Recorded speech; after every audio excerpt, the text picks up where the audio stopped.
Hello everyone, कैसे हैं आप लोग। आई होप कि आप लोग बहुत अच्छे होंगे और अपनी पढ़ाई को भी बहुत अच्छे तरीके से कंप्लीट और कवर अप कर रहे होंगे। जैसा कि आप लोगों को पता है कि अभी हम लोग हमारे क्लास 11th के बिजनेस स्टडीज सब्जेक्ट को पढ़ रहे हैं और बिजनेस स्टडीज सब्जेक्ट में अभी हम लोग हमारे बिजनेस सर्विसेज वाले चैप्टर को पढ़ रहे हैं। और बिजनेस सर्विसेज वाले चैप्टर में अभी हम लोग हमारे लास्ट यानी कि 5वें वाले बिजनेस सर्विसेज को पढ़ रहे हैं, जो हमारा कहता है कम्युनिकेशन। और ये वाला पर्टिकुलर वीडियो हमारे इसी कम्युनिकेशन सर्विसेज का पार्ट नंबर 3 होने वाला है। तो आइए बिना वक्त गवाए, बिना देरी किए आज के इस क्लास को, आज के इस वीडियो को शुरू करते हैं और हम लोग पढ़ते हैं हमारे आज वाले टॉपिक को।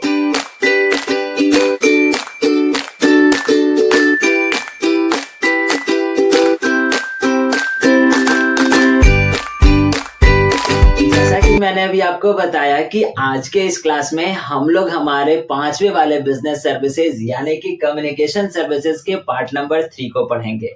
सो बेसिकली इस वाले वीडियो में हम लोग कौन से टॉपिक को पढ़ेंगे, तो इस वाले वीडियो में हम लोग हमारे सेकंड मोड ऑफ कम्युनिकेशन यानी कि मॉडर्न मोड ऑफ कम्युनिकेशन को पढ़ेंगे और समझेंगे। तो आइए समझते हैं कि आखिरकार मॉडर्न मोड ऑफ कम्युनिकेशन होता क्या है या फिर कहते किसको है। अगर आपने कम्युनिकेशन सर्विसेज के पार्ट नंबर 1 यानी कि इंट्रोडक्शन क्लास को पढ़ा होगा, तो मैंने आपको बताया था उस वाले पार्ट में कि हमारे पास दो अलग अलग मोड ऑफ कम्युनिकेशन होते हैं। जो हमारे पास कहता है पहला वाला ट्रेडिशनल मोड और दूसरा वाला हमारे पास कहता है मॉडर्न मोड। और ट्रेडिशनल मोड में भी हम लोगों ने उसको दो अलग अलग सर्विसेज में बांटा था, जो हमारा कहता है पोस्टल सर्विसेज और दूसरा हमारा कहता है टेलीकॉम सर्विसेज। और इन दोनों सर्विसेज को हम लोगों ने ऑलरेडी पढ़ लिया है और आई होप सो कि आपने भी बहुत अच्छे तरीके से पढ़ा होगा। और इस वाले वीडियो में हम लोग हमारे सेकंड वाले मोड को पढ़ेंगे, जो हमारा कहता है मॉडर्न मोड ऑफ कम्युनिकेशन। और इस मॉडर्न मोड ऑफ कम्युनिकेशन को भी हमने दो अलग अलग पार्ट में बांटा है। पहला वाला हमारे पास कहता है मैनुअल सर्विसेज और दूसरा वाला हमारे पास कहता है इलेक्ट्रॉनिक सर्विसेज। तो आइए पढ़ते हैं और समझते हैं हमारे पहले वाले सर्विसेज को, जो हमारा कहता है मैनुअल सर्विसेज। अब इस मैनुअल सर्विसेज के अंदर में भी एक सर्विस आता है जो हमारा कहता है कुरियर सर्विसेज। अब समझते हैं कि आखिरकार ये कुरियर सर्विसेज होते क्या हैं। तो आपने पोस्टल सर्विसेज में ये तो जरूर पढ़ा होगा कि पोस्ट ऑफिस का एक काम होता है कुरियर सप्लाई करना, यानी कि कुरियर्स को एक जगह से दूसरी जगह पर पहुंचाने का। तो सेम टू सेम यहाँ पर भी इन कुरियर सर्विसेज का भी काम वही है। ये कुरियर सर्विसेज भी जो होती है वो कुरियर्स को एक जगह से दूसरी जगह पर डिलीवर करती है, पहुंचाती है। लेकिन दोनों में अंतर क्या है, तो ये जो कुरियर सर्विसेज है जो हमारे पास मॉडर्न मोड के अंदर में आता है, ये हमारे पास प्राइवेट होते हैं। यानी कि जस्ट लाइक दैट ये हमारे पास जो काम करते हैं वो पोस्ट ऑफिस जैसा ही काम करते हैं। इन कुरियर सर्विसेज का भी काम होता है लेटर्स को डिलीवर करना, साथ साथ कुरियर्स को डिलीवर करना। लेकिन उनमें यानी पोस्ट ऑफिस में और इन कुरियर सर्विसेज में अंतर क्या है, तो वो जो पोस्ट ऑफिसेज वाले जो कुरियर्स हो गए या जो लेटर्स हो गए जो डिलीवर करते हैं वो अंडर गवर्नमेंट पे आते हैं। लेकिन ये जो कुरियर सर्विसेज है जो हमारे पास मॉडर्न मोड के अंडर में आता है, ये एज अ प्राइवेट है। ठीक है, बस आप इतना ही याद रखिएगा कि जो पोस्ट ऑफिस के अंदर में आता है वो एज अ गवर्नमेंट के अंदर में आ रहा है, और ये जो प्राइवेट है वो हमारे पास यानी कि मॉडर्न मोड के अंडर में जो कुरियर सर्विसेज आते हैं वो as a private post office की तरह काम करते हैं। अब ये इसमें से यानी कि इनमें से कौन कौन से ऐसे पार्टनर्स हैं या डिलीवरी पार्टनर्स हैं जो हमारे कुरियर्स को या हमारे लेटर्स को एक जगह से दूसरी जगह पर डिलीवर करते हैं। तो आपके सामने बहुत सारे ऑप्शंस आते हैं as a private delivery partners के तौर पे। कुछ का नाम मैंने आपके बोर्ड पर लिखा है, जो यहाँ पर कहता है DTDC, दूसरा कहता है फर्स्ट फ्लाइट, तीसरा कहता है DHL और चौथा कहता है ओवरनाइट एक्सप्रेस। ऐसे ही बहुत सारे प्राइवेट डिलीवरी पार्टनर्स हैं जो लेटर्स को या फिर कुरियर्स को एक जगह से दूसरी जगह पर डिलीवर करते हैं। ठीक, दोनों में बेसिक सा अंतर क्या है, तो एक जो है वो गवर्नमेंट के अंदर में आता है और दूसरा जो है वो प्राइवेट है। एक का जो प्राइस होगा वो सस्ता होगा, गवर्नमेंट वाला है तो प्राइस थोड़ा सा सस्ता होगा, और इनका प्राइवेट है तो इनका जो प्राइस होगा वो थोड़ा सा महंगा होगा as compare to post office. अब दोनों में बेनिफिट कौन सा है, तो ये वाला जो है वो जल्दी डिलीवर कर रहा होगा, वो उसमें थोड़ा सा समय लगेगा। इस वाले को हम ज्यादा अच्छे तरीके से ट्रैक कर सकते हैं कि हमारा भी कुरियर जो है वो एक्यूरेट कहाँ पर है, और उनको ट्रैक करने में थोड़ा सा प्रॉब्लम आता होगा। बस ये एक छोटा सा बेसिक सा अंतर है। ठीक, अब हम लोग समझते हैं हमारे दूसरे वाले सर्विस को, जो हमारा कहता है इलेक्ट्रॉनिक सर्विसेज।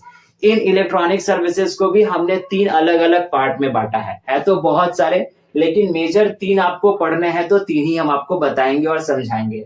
जो हमारा पहला वाला जो है, जो कहता है क्या, फैक्स मशीन। आई होप कि आपने कहीं ना कहीं या कभी ना कभी फैक्स मशीन जरूर देखा होगा। अगर आपने फैक्स मशीन रियलिटी में नहीं देखा है तो 110% आपने किसी ना किसी मूवी में यह फैक्स मशीन जरूर देखा है। फैक्स मशीन दिखता कैसा है?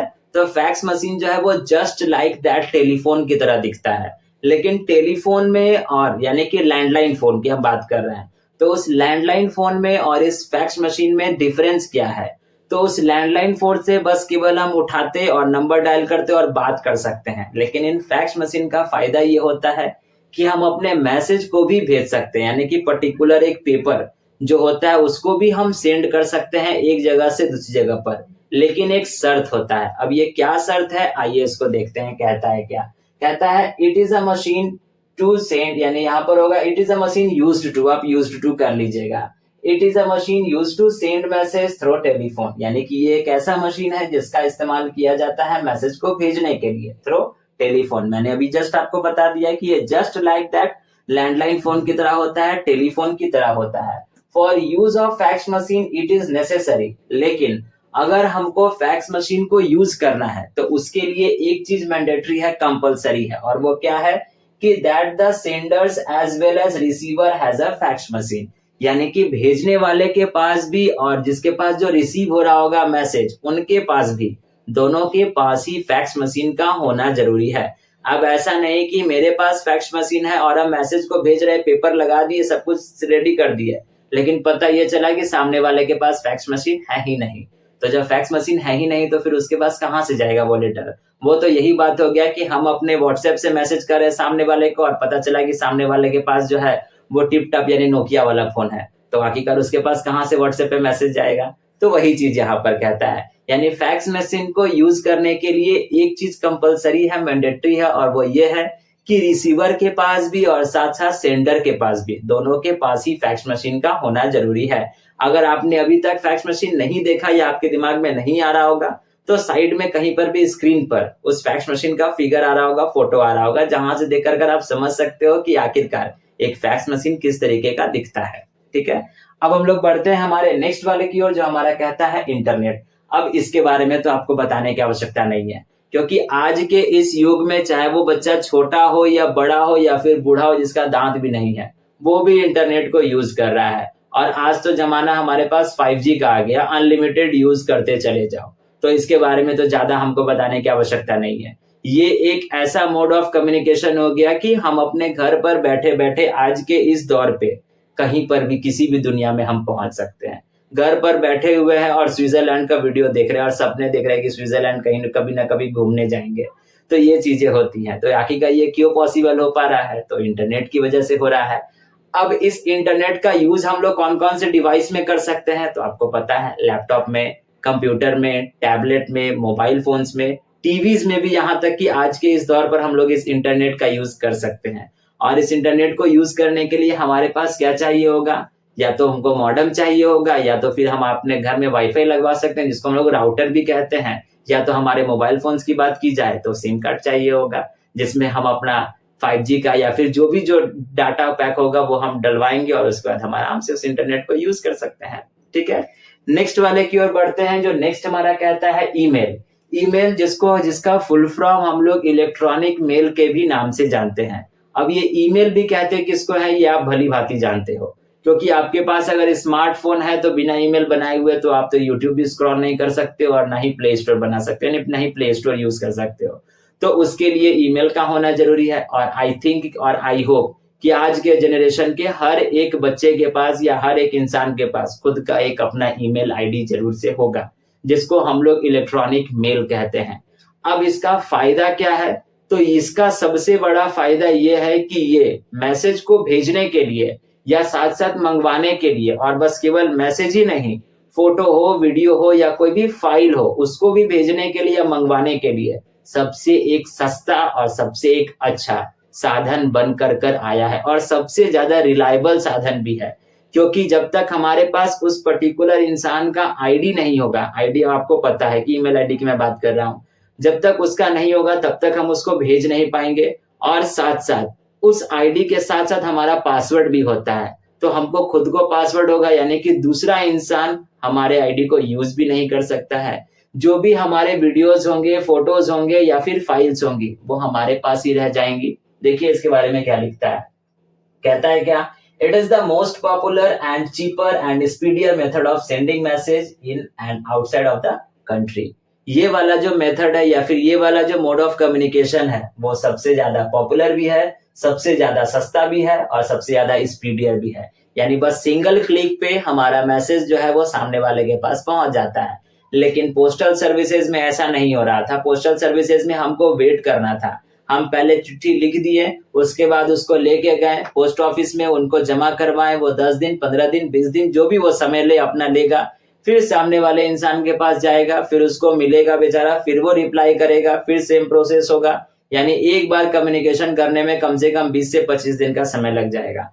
लेकिन यहाँ पर तो ऐसा कुछ भी नहीं है। बस केवल सिंगल क्लिक पे, यानी हम अपना सामने वाले का जो है वो ईमेल आईडी डालेंगे, जो भी हमको मैसेज डालना है वो टाइप करेंगे, या फोटो वीडियो या फाइल्स जो भी हमको भेजना है उनको हम उस मैसेज में अटैच करेंगे और अटैच करके सामने वाले को भेजेंगे। और जस्ट वन सिंगल क्लिक वो वाला जो पर्टिकुलर मैसेज जो होगा वो सामने वाले के पास डिलीवर हो जाएगा। तो ये सबसे सस्ता भी हो गया, साथ साथ सबसे पॉपुलर भी हो गया और सबसे ज्यादा स्पीड यानी सबसे ज्यादा तेज वाला मेथड भी हो गया। और इसके जरिए यानी कि इस ईमेल के जरिए हम अपने कंट्री के अंदर अंदर के लोगों को ही मैसेज नहीं कर सकते हैं, ये आपको ही पता है। हम कंट्री के बाहर यानी विदेशों के लोगों को भी हम मैसेज कर सकते हैं और बहुत इजी तरीके से कर सकते हैं।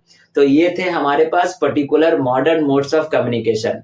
आई होप कि आपको ये सारे के सारे समझ में आ गए होंगे। इनको बताना ज्यादा जरूरी नहीं था, क्योंकि आज के इस दौर पे हर एक इंसान इन सभी चीजों का इस्तेमाल कर रहा है।